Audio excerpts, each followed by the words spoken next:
विद्यापीठा यांच्या प्रमुख उपस्थितीत शपथ घेते की कुमारी शहानूर कोलीबाग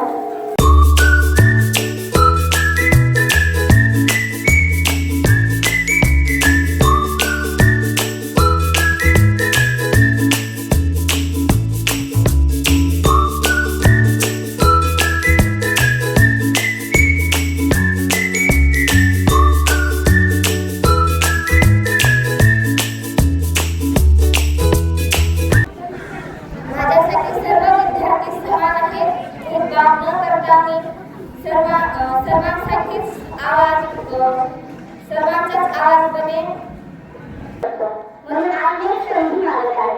एक संधी स्वतःला सिद्ध करण्याची, एक संधी तुमचा विश्वास जिंकण्याची, एक संधी शाळेसाठी काहीतरी चांगले करण्याची, एक संधी शाळेचं नाव उंचावण्यासाठी आणि एक संधी आपल्या कृतीतून सिद्ध करण्यासाठी की तुमचा प्रत्येक मत मताचा निर्णय योग्य होता.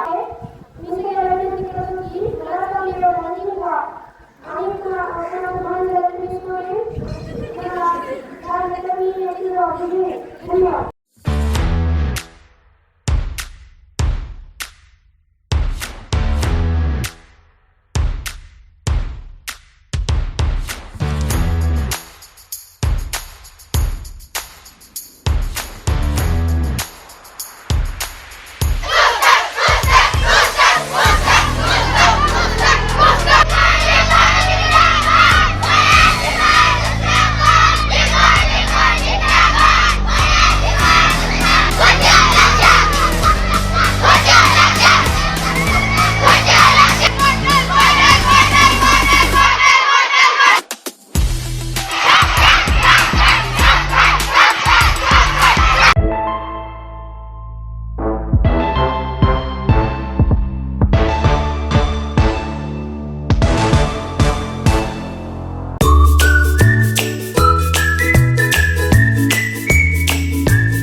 बॉटल, फळा, खुर्ची, कंपास, रबर, पुस्तक, दप्तर अशी आपल्या उमेदवारांची चिन्हे होती.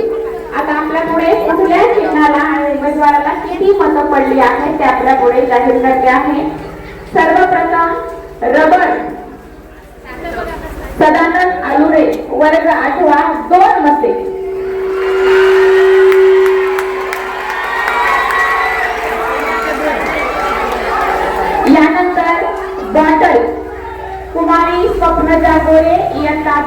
30 मते.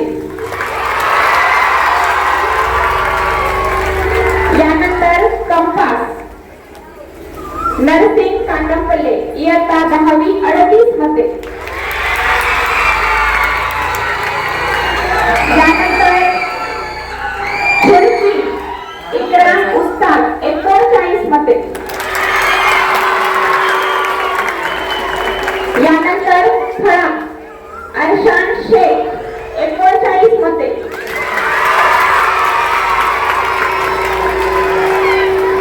आणि नोटा अर्थात वरील 7ही उमेदवारांपैकी एकही उमेदवार या पदासाठी पात्र आहे असं वाटत नाही, असे 9 मतं आहेत नोटाला.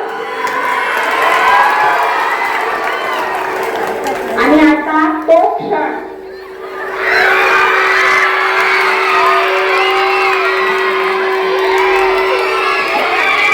काय वाटतं कोण नाव असेल? गेस करा कोण नाव असेल? ओके डॉक्टर रोहिणी शहाणे 66 मते उपमुख्यमंत्री.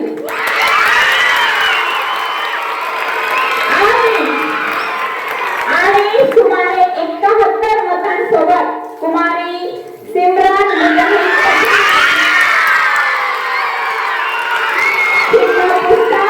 मुख्यमंत्री म्हणून विद्यालयातून निवडून आलेली आहे.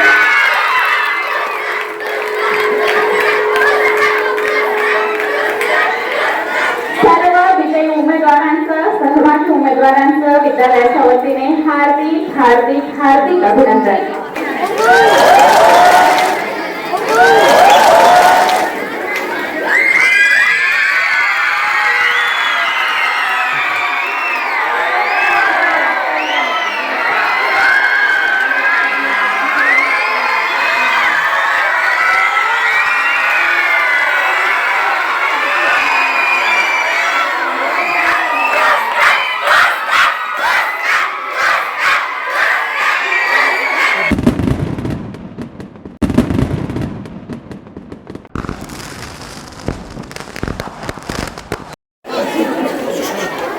बापूसाहेब पाटील विद्यालय वडवळ नागनाथ तालुका चाकूर जिल्हा लातूर.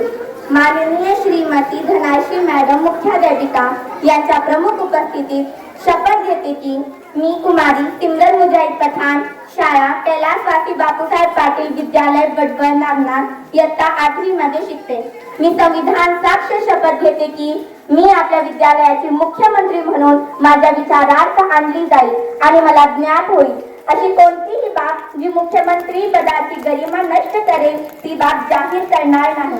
कोणत्याही विद्यार्थ्याला किंवा विद्यार्थिनीला प्रत्यक्ष किंवा अप्रत्यक्षपणे पक्षपातीपणाची वागणूक देणार नाही. जय हिंद.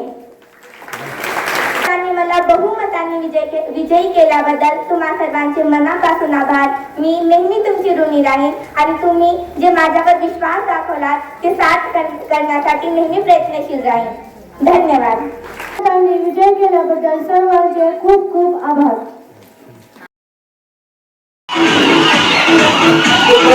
कधी